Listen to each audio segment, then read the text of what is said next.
नमस्कार, आप देख रहे हैं पूर्वांचल एक जौनपुर। दोस्तों, आज मेरी उपस्थिति फिर से जनपद जौनपुर के थाना क्षेत्र शाहगंज के अंतर्गत है। एक गांव है नटौली। अभी गत दिनों अनुराग यादव की निर्मम तरीके से गर्दन काट करके हत्या कर दी गई थी। सेम उसी तरह से घटना इस शाहगंज थाना क्षेत्र के अंतर्गत प्रियांशु यादव की हुई है। प्रियांशु यादव एक युवा लड़का था जो एक श्रमिक का कार्य करता था, दिहाड़ी मजदूरी का कार्य करता था और उसी से उसके परिवार का जीवन यापन होता था। यही मृतक प्रियांशु यादव का घर है। आप देख लीजिए कितना निर्धन परिवार है। ये करकट का छप्पर बना हुआ है। इसी के नीचे अपने माता के साथ, अपने छोटे भाइयों के साथ रह करके गुजर बसर करता था। लेकिन ना जाने क्यों एक व्यक्ति है, क्या नाम है उसका, क्या पता है, अभी इन्हीं लोगों से पूछेंगे। वह जो है धारदार हथियार से निर्मम तरीके से प्रियांशु की हत्या कर देता है। तो प्रियांशु की मां है, उनकी चाची हैं और तमाम और महिलाएं हैं। इनसे जानने का प्रयास करते हैं क्या वजह रही। आखिर अनुराग यादव का मामला अभी जनपद जौनपुर में थमा नहीं कि फिर से जनपद जौनपुर में इस तरह से निर्मम हत्या कर दी जाती है। आरोपी को गिरफ्तार करके जेल भेज दिया गया है, ऐसा परिवार का कहना भी है। तो आइए जानते हैं क्या कुछ मामला है। प्रियांशु की माता जी हैं, सबसे पहले इन्हीं से जानने का प्रयास करते हैं। माता जी, घटना यह कितने बजे की है? गुरुवार शाम 6 बजे की घटना है। शाम 6 बजे। हाँ, अच्छा, क्या बात रही? कोई झगड़ा रही या क्या वजह रही जो प्रियांशु की हत्या कर दी गई? नहीं हम कुछ नहीं जानते, पहले से कोई झगड़ा वगैरह नहीं था। मेरा बेटा ऐसा सीधा साधा लड़का था। ये बहू और बेटे वहाँ रहते थे मेरे भाई के। उसके 2 लड़के थे, एक लड़की एक लड़का। लड़का 2.5 साल का था, लड़की 6-7 महीने की थी। उसको लड़की को गोद में लिया था, लड़के के साथ ही वो छोटा वाला बैडमिंटन प्लास्टिक वाला है, उसको खेल रहा था। उसकी मम्मी घर में रोटी बना रही थी, तो रोटी बना के गई छत पे कपड़ा लेने वो, तो वहाँ बाबू खड़ा था। वो ये बाबू कौन है? बाबू जो कातिल है, जो मारा है मेरे बेटे को। क्या नाम है उसका पूरा? शिव कपूर उर्फ बाबू। अच्छा, तो बाबू नाम से सब लोग ज़्यादा जानते हैं। कहाँ का निवासी है? ये पुरानी बाजार घास मंडी का निवासी है। कॉलोनी मिली है उसको, शायद यहाँ रहता था। तो जब चाकू लगी तो 2 लड़के मेरे बेटे को हॉस्पिटल ले गए, 2 लड़के मुझे लेने आए। हॉस्पिटल में हमने गया तो देखा मेरे बेटे को बचने की कोई उम्मीद नहीं थी। इतना चाकू चल गया था उसकी, मतलब उजड़ी उजड़ी सब बहरिया आई थी, इतनी चाकू मारा था उसने। कहाँ कहाँ चाकू लगी थी? चाकू दाहिनी तरफ पूरी अलग लगी थी, बाईं बगल पखुरप लगी थी चाकू। पेट में इतना चाकू मारा था कि सब कुछ बहरिया आया था मेरे बेटे को। और क्यों मारा, किस लिए मारा, वो जो मारा है उससे पुलिस प्रशासन शासन लगा कर उससे पूछे ना किस लिए इसको मारा है।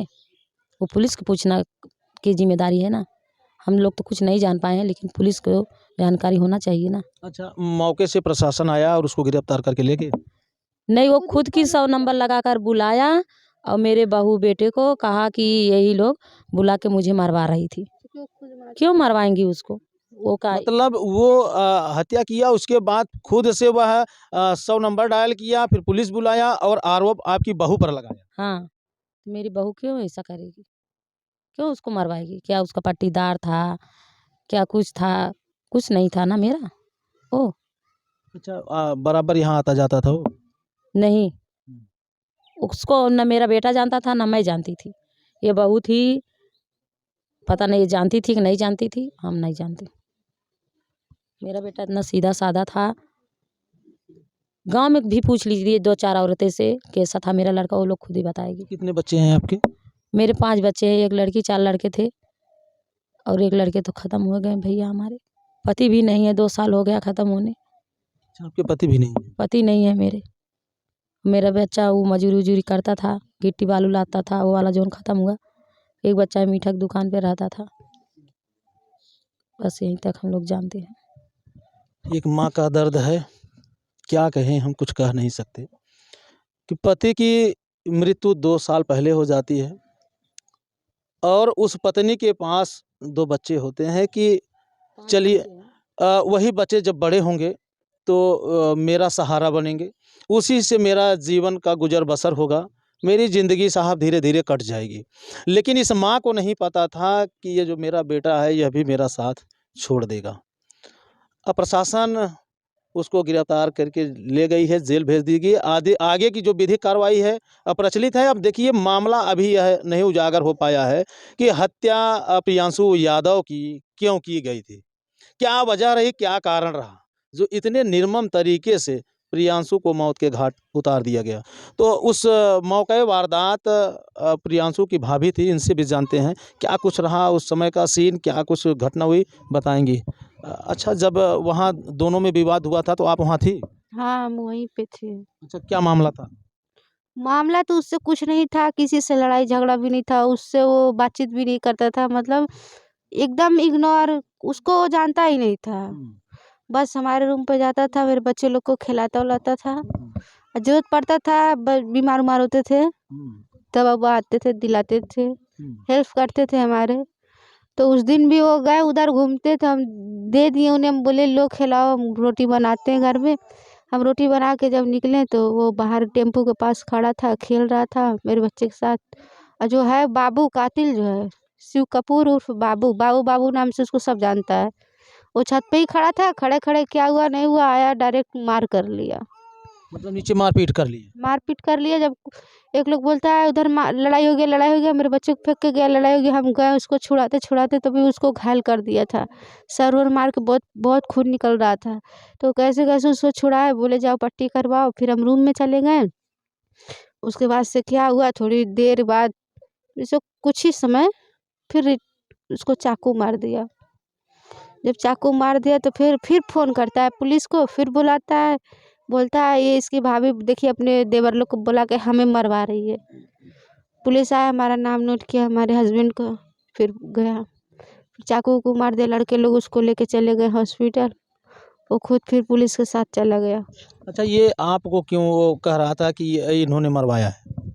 क्योंकि वो हमारे रूम पे जाता था ना, खुद मार के, खुद ही पुलिस बुलवा के, खुद ही हमारे पे इल्ज़ाम दिला रहा था। यानी वो सोच रहा था कि ऐसे में आपका नाम इन्वॉल्व हो, आप फंस जाएं। हाँ, हम फँस जाए, वो खुद मारा है, खुद वो बच जाए। अच्छा, ये उसका कातिल का जो है, जो हत्यारोपी है, इसका चाल चलन कैसा था, इसका कैसा स्वभाव था? इसका स्वभाव पहले तो ये दिल्ली में रहता था अपने भाई के साथ। 6-7 महीने से वो अपनी बहन को वहीं छोड़ के आया अपने भाई के पास, तब से वो यहीं पे रहता था, लाइनमैन का काम करता है। लाइन कॉलोनी में बाहर-बाहर भी लाइन बनाता था, यहीं रहता था वो, उसके बाप, 2 ही लोग। उसके बाप अंडा चिकन का दुकान, ठेले शराब ठेके के पास लगाते थे, वही दोनों था बस। अब उसको हम अपने बच्चे को भी नहीं छूने देते थे, हम भी उससे बातचीत नहीं करते थे, हम किसी से बातचीत वहाँ उतना नहीं रखते अच्छा, थे। ये इसके पहले भी कोई विवाद था प्रियांशु से उसका? फिर अंशु उसको जानता ही नहीं था। उसको जानता भी नहीं था? नहीं, वो जानता नहीं था, और हम भले ही नीचे थे हमारे, वो तीसरे मंजिल पे रहता, लेकिन हम उससे कोई मतलब ही नहीं रखते थे हम लोग। अच्छा, जब ये पुलिस बुलाया था, जब पुलिस वाले आए थे तो सिर्फ आपका नाम लिख करके गए थे? उस समय प्रियांशु को चोट वोट नहीं लगी थी? लगी थी, उस समय लगी थी? लगी थी, चाकू मार चुका था, चाकू मार चुका था? सर फोड़ दिया था, बुलाया था, फिर जब पुलिस गया फिर चाकू भी मार चुका है, फिर बुलाया तो। फिर बुलाया? हाँ, 2 बार। कितनी कितने चाकू लगी होंगे प्रियांशु को? हम तो देखे नहीं थे, उनकी मम्मी देखे, बोले दाहिना साइड पूरी चाकू मार दिया था, 6-7 चाकू से ऊपर ही मारा, तभी तो घायल हो गया, पूरी बचा नहीं, तुरंत दम तोड़ दिया हॉस्पिटल जाते-जाते। अच्छा, अभी मैं सुन रहा था किसी और को चाकू लगी है? हाँ, उसका दोस्त शुभम यादव है, उधरी से शायद आ रहा होगा, वो सुना, दोनों दोस्त है, साथ में रहते थे, हमारे गाँव का ही है, वो गया छुड़ाने, उसको भी 4 चाकू लगा, वो अभी भर्ती है हॉस्पिटल में। वो भी भर्ती है? भर्ती है। प्रियांशु आपके पास डेली जाता था? हाँ, रोज़ जाते थे, 2 ही मिनट, 10 ही मिनट गए, ऐसे झाँक लेते थे, अगर काम है तो हम बुला लेते थे, नहीं है तो ठीक, पानी-वानी पिया, नहीं तो मोबाइल-वोबाइल चलाया, रखा, चार्ज में लगाया, चला गया, बराबर जाते थे वो। हर रोज़ 1 बार 2 बार हर रोज़ जाते थे। बालू गिट्टा का दुकान है वहाँ पे, तो कभी-कभी भूख भी लगता था तो आते थे, खाना खा लेते थे, चले जाते थे। अब नहीं रहा प्रियांशु? वो हम लोग के बीच नहीं रहे। याद कहा थे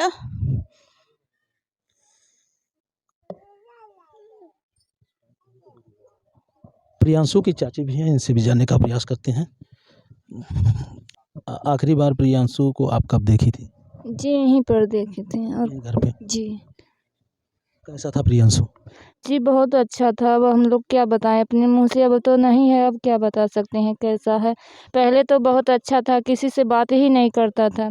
अच्छा आप ही लोग बता दीजिए कि 17 साल का लड़का था, वो मारने लायक था। अब हम लोग क्या बताएं, अब जो कातिल जेल में है उसी से पूछिए।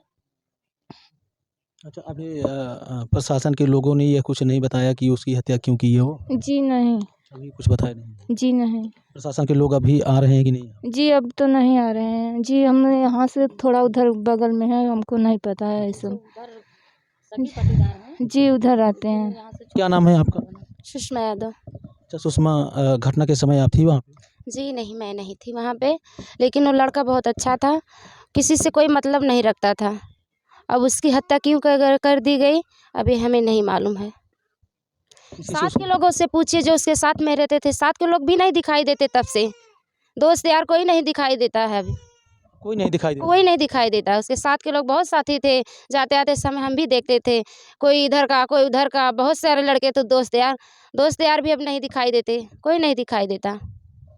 कहीं कोई साजिश तो नहीं रची गई है? अभी हम नहीं बता सकते भैया साजिश थी क्या थी, लेकिन हम ऐसा लड़का नहीं था अभी साजिश करने लायक, या गुंडा या बदमाश या मवाली या जुआड़ी, ऐसा कोई भी उसके अंदर कोई ऐब नहीं था। अब उसको क्या कर दिया गया, कैसे हो गया, अभी हम नहीं बता सकते। आखिरी बार प्रियांशु से आप कब मिली थी, कब आपकी बात हुई थी? देखिए हमारा घर थोड़ा दूर पे है, मैं उसकी चाची हूँ, लेकिन ये गांव में घर, हम लोग का घर बाहर पड़ जाता है। उससे मेरा आने जाने में कोई मुलाकात नहीं होती थी। कभी कदार भाई हो जाता था, रास्ते में जाता था, मिल जाता था, चाची नमस्ते ऐसे कर लेता था बस, और उसके बारे में हम कुछ ज़्यादा नहीं जानते हैं। अच्छा, प्रियांशु से आपकी कब बात हुई थी? प्रियांशु हमारे जिस दिन मार गए भैया, उस दिन हमारे प्रियांशु 11 बजे सोवा रहन। 11 बजे सुत के आयन घरे आयन खाएन ओन, फिर निकल गए खाए ओई के, बैठी रहे दुआरे देखे जात हैं। कुछ बताया आपसे कि किसी से विवाह? ना कौनो एक बात है ना भैया, आज भैया हमारे बताए होते न तो ऐसा काहे होबे करत। कहूँ जानकारी मिला होते तो आज उन्हें मन ही न खड़ा हो मरवाते। जब चला गए तब जान पाए हम लोग। जब यहाँ से उठा के चले गए? कौनो एक बात ना, कभो मार पीट के झगड़ा हल्ला की कौनो शिकायतें ना करें कि हमसे के उस भय हम करे हई, कुछ ना। यानी दिन भर में आपके पास जरूर आते थे प्रियांशु? हाँ सब पास का उस घर पे सोते थे हमेशा, हम दोनों टाइम वहाँ पर जाते आते थे। हमेशा जगाते भी थे कि उठ जाओ तुम्हारा बेला नहीं हुआ अभी। वहाँ से उठे थे यहाँ आए खाने के लिए, फिर अपना खा पी के फिर निकल जाएं घूमने टहलने, कहीं काम धंधा रहा है वहाँ पर चला जाएं। कैसे जीविका चलाता था प्रियांशु अपने परिवार का? अब चलावत रहें जैसे, अब नहीं जानत हैं भैया, चलाव लायक वही रहें, 16-17 बरिस के रहें, अपने माई बाप के बोझा ढोवत रहें कैसो न कैसो। याद आती है प्रियांशु की? अब मौत ना होत बैठे, याद कहा थे।